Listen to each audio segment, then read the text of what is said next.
شهر رمضان الذي أنزل فيه القرآن هدى للناس وبينات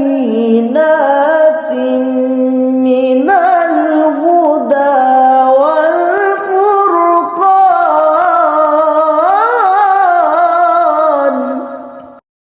بسم اللہ الرحمن الرحیم۔ سیدنا کریم صلی اللہ علیہ وآلہ وسلم۔ معزز سامعین و ناظرین، مرکزی دارالعلوم محمدیہ غوثیہ بھیرا شریف کے اس علمی روحانی پلیٹ فارم سے فیضان قرآن رمضان ٹرانسمیشن کے عنوان سے ہم آپ سے مخاطب ہیں، اور الحمدللہ رمضان المبارک کا آخری عشرہ اور اس کے پرکیف لمحات گزر رہے ہیں۔ 22 رمضان المبارک کا یہ پروگرام ہے، اور الحمدللہ پورا مہینہ آپ دیکھتے رہے کہ سحر اور افطار میں ضیاء سحر ٹرانسمیشن اور پھر افطار ٹرانسمیشن میں دارالعلوم بھیرا شریف سے مرکزی دارالعلوم کے بزرگ اساتذہ کرام بھی محو گفتگو رہے، اور انہوں نے بھی وقت عطا فرمایا، اور افطار پروگرام میں مجھے یہ سعادت حاصل ہوئی کہ ایمان اور عصر حاضر کے عنوان سے بہت سے جدید موضوعات زیر بحث آئے، جس میں ہم نے بہت سے مفاہیم کی اصلاح پہ بات کی، ملحدین کے سوالات کا جواب دینے کی کوشش کی، اور اس کے ساتھ ساتھ اور بہت سے ایسے نئے موضوع زیر بحث آئے جو ہمارے معاشرے کی اہم ترین ضرورت ہے۔ گزشتہ 2-3 پروگراموں میں ہم ان بیریئرز اور ان رکاوٹوں کی بات کر رہے ہیں جو ہماری قوم اور امت کے لیے تجدید کی راہ میں رکاوٹ ہیں۔ تو اس میں ہم نے جہاں مظلومیت کا رونا رونے کی بات کی کہ یہ مناسب نہیں ہوتا، بلکہ انسان کو اپنی اصلاح کرنی چاہیے اور خود بخود انسان کو آگے بڑھنے کا موقع مل جاتا ہے، اسی طرح ہم نے غیر مرتب افکار اور ذہنی تشویش کی بات کی کہ کنسنٹریشن اور توجہ کا نہ ہونا بھی تجدید کی راہ کو روک دیتا ہے۔ اسی طرح آج ہم جس موضوع پہ بات کر رہے ہیں وہ ہے عدم القدرت علی نقد الذات، کہ اپنی سیلف اسیسمنٹ اور سیلف اکاؤنٹیبلٹی اور خود احتسابی کا نہ پایا جانا، یعنی اپنی ذات پہ تنقید کرتے ہوئے اس میں بہتری کرنا اور اس کا جائزہ لیتے رہنا، اور نقد ذات جو ہے یہ دین کا کور ایشو ہے، اور بہت سی احادیث سے ثابت ہے کہ ہمارے پاک نبی حضرت محمد الرسول اللہ صلی اللہ علیہ وآلہ وسلم نے ارشاد فرمایا، یہ آپ کی حدیث کا مفہوم ہے کہ سونے سے پہلے انسان کو محاسبہ نفس کرنا چاہیے کہ میرا آج کا دن کیسا گزرا، اور میں نے کسی کے ساتھ کوئی زیادتی تو نہیں کی، کسی کا کوئی حق تو نہیں مارا، اور پھر جو اس نے کوئی گناہ کیا ہو اس پہ معافی طلب کرے، جو خیر کا کام ہو اس پہ شکر بجا لائے۔ تو نقد ذات کا یہ عمل انفرادی سطح پہ بھی ضروری ہے اور اجتماعی سطح پہ بھی ضروری ہے، فرد کی سطح پہ بھی ضروری ہے اور قوم کی سطح پہ بھی ضروری ہے۔ اور آج ہمارے معاشرے میں نقد ذات کے اندر بہت کمی آ چکی ہے کہ ہم اپنا جائزہ نہیں لیتے اور اپنی غلطیوں کا مداوع کرنے کی کوشش نہیں کرتے، حالانکہ قرآن حکیم نے تو ہمیں توبہ کے عنوان سے نقد ذات کا ایک پورا چیپٹر اور باب عطا کیا ہے، بلکہ حضور نبی رحمت صلی اللہ علیہ وسلم نے فرمایا کہ توبہ کا دروازہ قیامت تک کے لیے کھلا ہوا ہے، اور جب تک کہ انسان کی جان گلے میں اٹک نہ جائے اللہ رب العزت اسے توبہ کا موقع دیتا ہے کہ وہ اپنی اصلاح کر لے، اپنی غلطیوں کا تدارک کر لے، اللہ رب العزت کی بارگاہ میں استغفار اور توبہ کر کے اپنے نامہ اعمال کو صاف کر لے۔ اور اس میں بہت زیادہ رحمت اور بہت زیادہ بہتری ہے کہ جس وقت بھی انسان کو احساس ہو جائے تو وہ پلٹ سکتا ہے، وہ بہتری کی طرف آ سکتا ہے، اور اسی کو نقد ذات کہا جاتا ہے۔ تو نقد ذات اور سیلف اسیسمنٹ کا دوسرا نام توبۃ النصوحہ ہے۔ اچھا، ہمارے ہاں توبہ کے مفہوم کو بھی بہت زیادہ محدود کر دیا گیا، اور لوگوں نے یہ سمجھا کہ توبہ جو ہے وہ صرف انفرادی گناہوں سے ہوتی ہے، کہ اگر بحیثیت انسان اور مومن مجھ سے یا کسی انسان سے کوئی گناہ ہو گیا تو وہ اپنی توبہ کیسے کرے گا، حالانکہ توبہ انفرادی سطح پہ بھی ہے اور اجتماعی سطح پہ بھی ہے۔ اس لیے توبہ صرف اپنے گناہوں سے ہی نہیں بلکہ مینجمنٹ کی غلطیوں سے، ادارہ جاتی بلنڈرز سے، حکومتی سطح پہ ہونے والی کرپشن سے توبہ ہونی چاہیے۔ اگر کوئی حکومت بے روزگاری کے بڑھانے کا سبب بنی ہے اور اس میں کمی نہیں لا سکی، اس سے توبہ ہونی چاہیے۔ اسی طرح اگر معیشت اور اقتصاد میں اور بینکنگ میں غلطیاں ہوئی ہیں، اس سے اجتماعی سطح پہ، اور وہ توبہ یہ نہیں ہے کہ ہاتھ اٹھا کے ہم کہیں کہ یا اللہ ہمیں معاف کر دے، بلکہ توبہ کا عملی طریقہ یہ ہے کہ جو کمی اور کوتاہی رہ گئی ہے اس کو دور کیا جائے، اس کا تدارک کیا جائے، جو کرپشن ہوئی ہے وہ ختم کر کے عوام کا حق ان کو لوٹایا جائے، جو بے روزگاری بڑھی ہے اس کے اسباب کا جائزہ لے کے بے روزگاری کو کم کرنے کی کوشش کی جائے، جو لٹریسی ریٹ نہیں بڑھ سکا اس لٹریسی ریٹ کو بہتر کرنے کے لیے عملی اقدامات کیے جائیں۔ تو یہ ہے حکومتی سطح پہ توبہ، معاشرتی سطح پہ توبہ، قومی سطح پہ توبہ، ادارہ جاتی سطح پہ توبہ، اور پھر انفرادی سطح پہ توبہ۔ توبہ کے مدارج ہیں، درجات ہیں، ان سب کے اوپر ہمیں کوشش کرنی چاہیے۔ آپ سورہ توبہ اگر قرآن پاک کے اندر پڑھ لیں تو قرآن پاک کی پوری ایک سورت ہے جسے سورہ توبہ کہا جاتا ہے، جس کے شروع میں ہمیں بسم اللہ پڑھنے کا حکم نہیں ہے، اور جسے سورۃ البراءت بھی کہا گیا ہے۔ اس سورہ توبہ یا سورہ براءت کے اندر حضرت کعب بن مالک رضی اللہ تعالیٰ عنہ کا واقعہ بیان ہوا ہے۔ اب وہ صرف ایک انفرادی سطح کی ہی توبہ نہیں، بلکہ اس میں اجتماعی سطح کی توبہ بھی ہے، اور وہ اس لیے کیونکہ انہوں نے اپنی مصلحت کو معاشرے کی مصلحت پہ ترجیح دیتے ہوئے وہ جنگ میں شامل نہ ہوئے۔ وَعَلَى الثَّلَاثَةِ الَّذِينَ خُلِّفُوا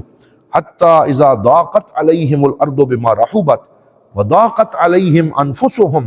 وَظَنُّوا أَن لَّا مَلْجَأَ مِنَ اللَّهِ إِلَّا إِلَيْهِ ثُمَّ تَابَ عَلَيْهِمْ لِيَتُوبُوا۔ تو یہ جو آیہ پاک ہے اس میں فرمایا کہ وہ تین افراد تھے جو معاشرے کا حصہ تھے، اور ان سے معاشرتی سطح کے اوپر یہ گناہ ہوا کہ وہ معاشرے کی اس ایکٹیویٹی کا حصہ نہ بنے جس میں پورا معاشرہ شامل تھا، اور حضور ایک لشکر لے کے جا رہے تھے، اور انہوں نے اپنی ذاتی مصلحت کو اس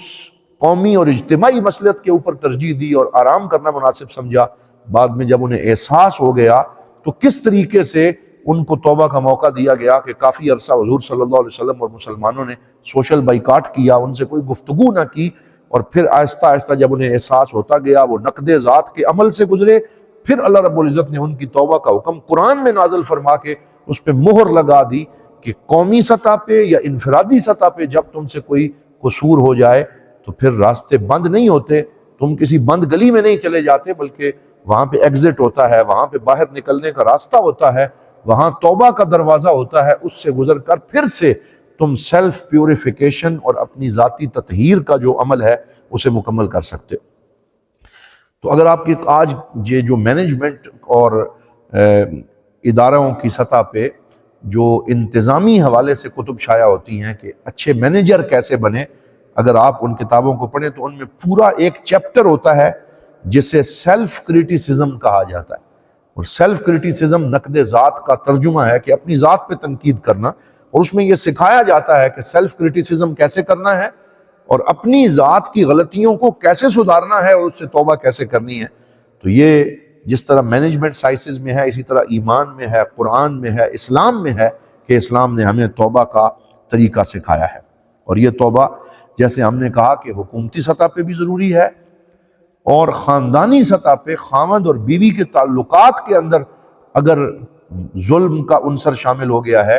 اور بیوی کے ساتھ اچھا سلوک نہیں ہے، وہاں بھی توبہ کی ضرورت ہے، اور وہ توبہ یہ ہے کہ اس تعلق کی اصلاح کی جائے اور جو زیادتی ہو رہی ہے اس کو ختم کیا جائے۔ اگر اولاد کی تربیت کے اندر صحیح سلوک نہیں ہو رہا اور غلطیاں ہو رہی ہیں تو اس کی توبہ یہ ہے کہ ان غلطیوں کا ازالہ کیا جائے، اور اللہ رب العزت نے قرآن حکیم میں بھی اس کا ہمیں حکم دیا، اور رسول اکرم صلی اللہ علیہ وآلہ وسلم کی ایک حدیث ہے، آپ نے فرمایا انی لاستغفر اللہ واتوب الیہ فی الیوم 70 مرۃ، کہ میں ایک دن میں اللہ کی بارگاہ میں 70 مرتبہ استغفار اور توبہ کرتا ہوں، 70 مرتبہ استغفار کرتا ہوں۔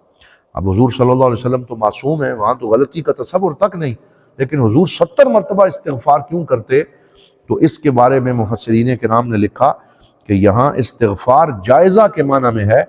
کہ کنٹینیوس ریویو اور اپنے آپ کی چیکنگ کرنا کہ میں نے آج جتنے عمل کیے ہیں، جتنا وقت گزارا ہے،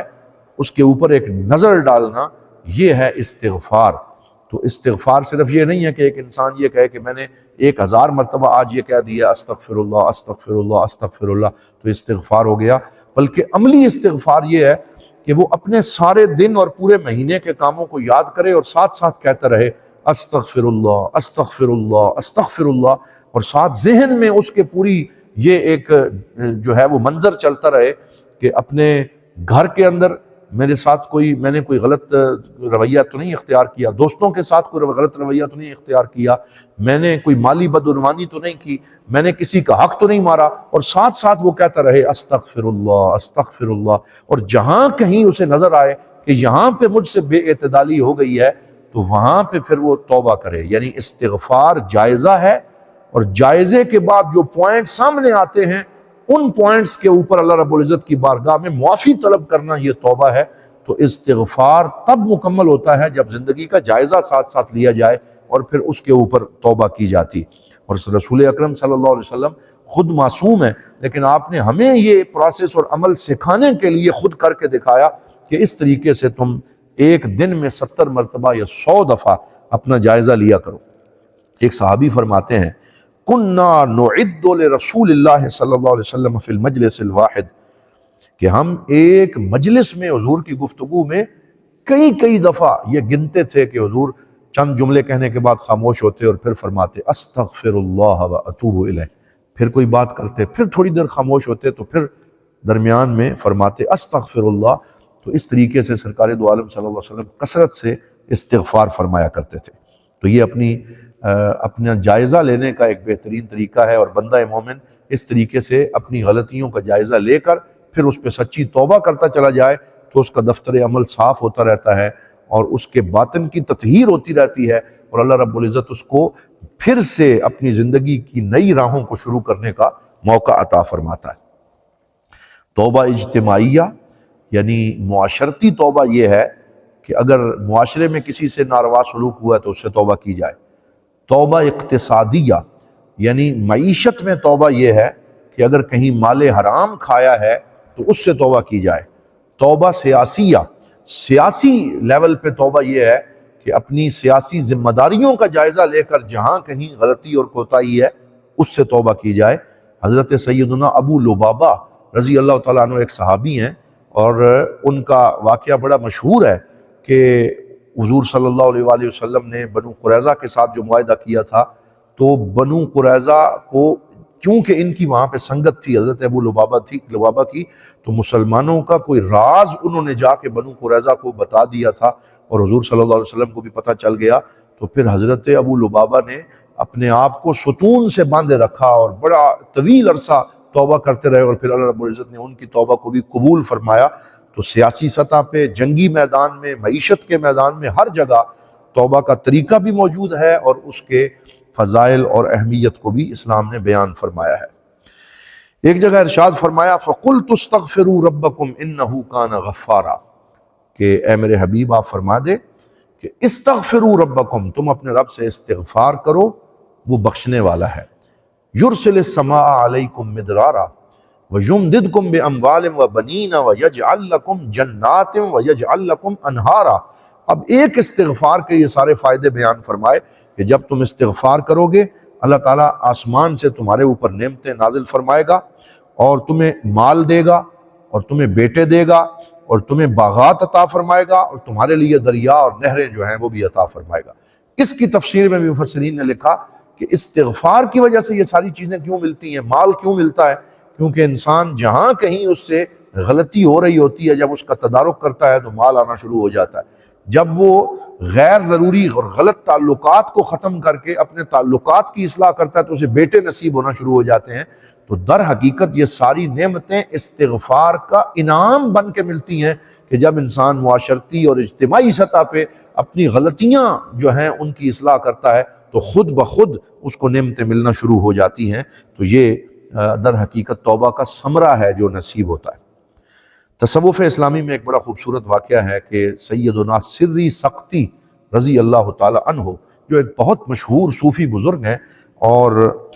تصوف کی کتب میں ان کے بہت سے واقعات موجود ہیں، تو ان کا پورا نام شیخ سری الدین السقطی رحمۃ اللہ تعالی علیہ ہے۔ یہ اپنے تلامذہ میں بیٹھے تھے تو وہاں پر انہوں نے یہ کہا کہ میں 30 سال سے اپنے ایک کلمے پر استغفار کر رہا ہوں کہ میں نے الحمدللہ کہا تھا۔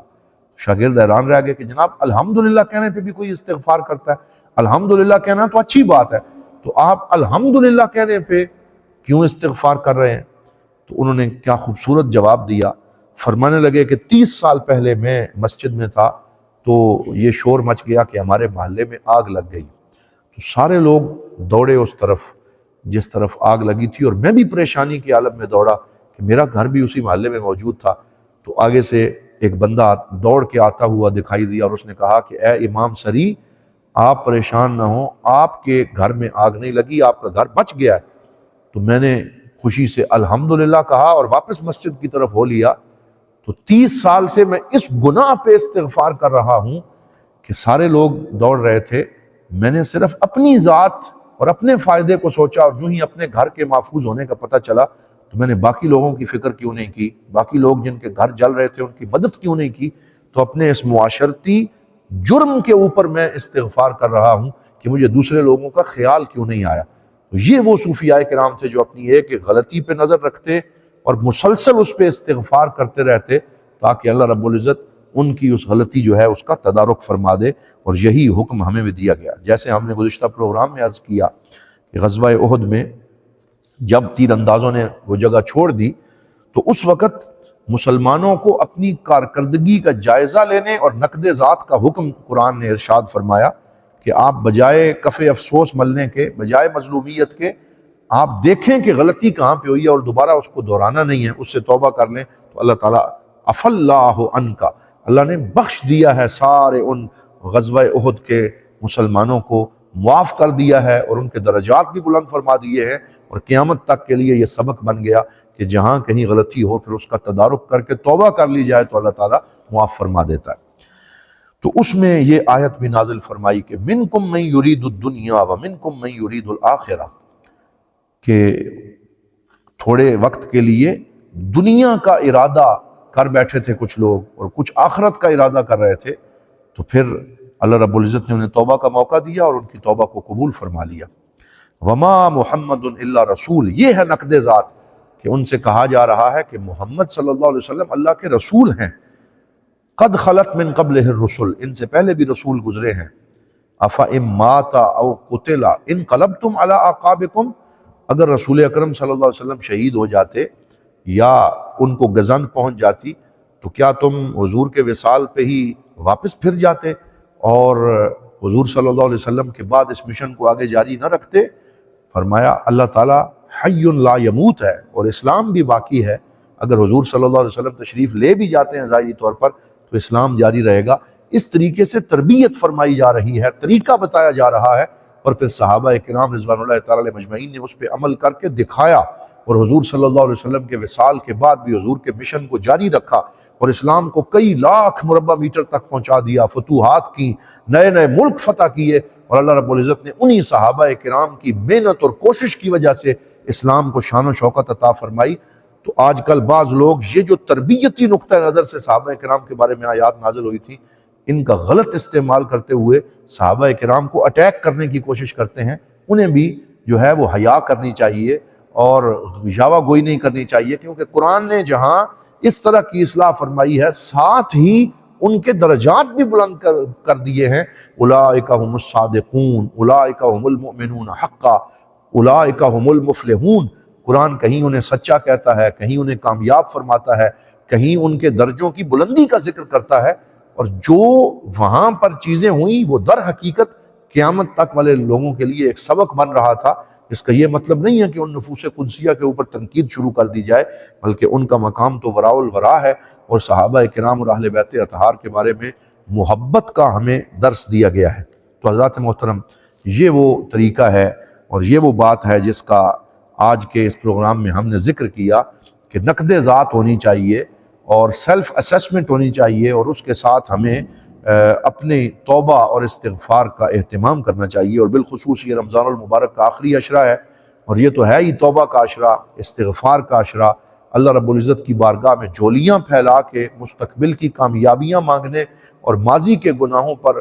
آنسو بہا کر توبہ کرنے کا یہ عشرہ اور یہ دن اور رات ہے۔ آئیے اس کو غنیمت جانتے ہوئے آنسو بہا لیں، اللہ رب العزت کی بارگاہ میں حاضری دے لیں۔ وَمَن لَمْ يَتُبْ فَأُولَٰئِكَ هُمُ الظَّالِمُونَ، اللہ فرماتا ہے جو توبہ نہ کریں تو وہ ظالم لوگ ہیں۔ إِنَّمَا التَّوْبَةُ عَلَى اللَّهِ لِلَّذِينَ يَعْمَلُونَ السُّوءَ بِجَهَالَةٍ، کہ توبہ اللہ رب العزت کے ذمہ کرم پر ہے ان لوگوں کے لیے جو جہالت اور ناواقفی میں کوئی گناہ کر بیٹھے، ثم یتوبون من قریب،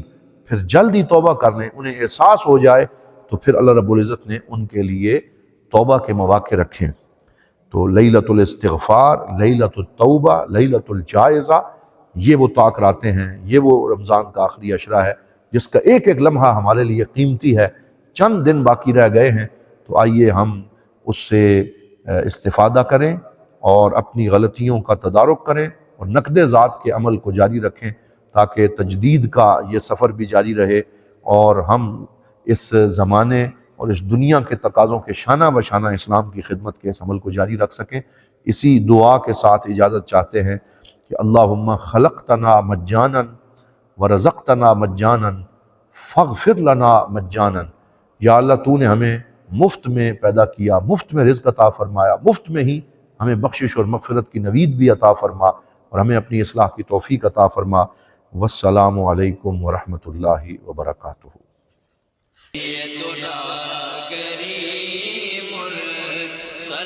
دارالعلوم محمدیہ غوثیہ بھیرا شریف دینی اور عصری تعلیم کا بے مثال ادارہ ہے، جہاں عصر حاضر کے تقاضوں کے مطابق قرآن و سنت کی تعلیم دی جاتی ہے،